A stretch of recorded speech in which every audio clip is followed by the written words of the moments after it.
ప్రభుత్వ పథకాలను ప్రజలకు చేరవేస్తాననే నమ్మకంతోనే తనను ఎర్రగొండపాలెం ఇన్ఛార్జిగా నియమించారని తాడిపత్రి చంద్రశేఖర్ తెలిపారు. తనకు ఈ అవకాశం ఇచ్చిన ముఖ్యమంత్రి జగన్ నమ్మకాన్ని వమ్ము చేయబోనని తెలిపారు. ఈసారి ఎక్కువ మెజారిటీతో విజయకేతనం ఎగరేస్తామంటూ ఆయన ధీమా వ్యక్తం చేశారు.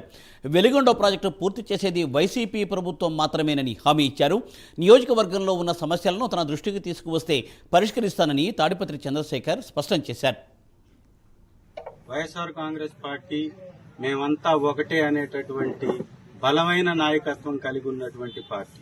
ఈ నియోజకవర్గం గతంలో చూడనటువంటి గొప్ప విజయాన్ని మరొకసారి నమోదు చేయబోతుందనడంలో ఎలాంటి సందేహం లేదు.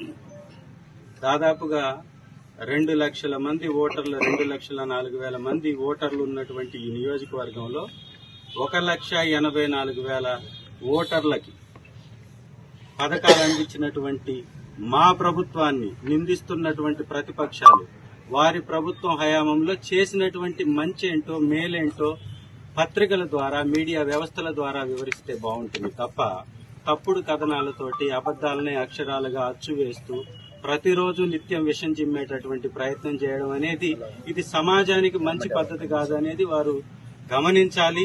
ప్రజలకి ఏ మంచి జరుగుతుందో, ఏ విధంగా మంచి జరగాలని ఆశిస్తున్నారో సూచనలు, సలహాలు ఏ రోజైనా తీసుకోవడానికి ఎప్పుడు వైఎస్ఆర్ కాంగ్రెస్ పార్టీ సిద్ధంగా ఉంటుంది.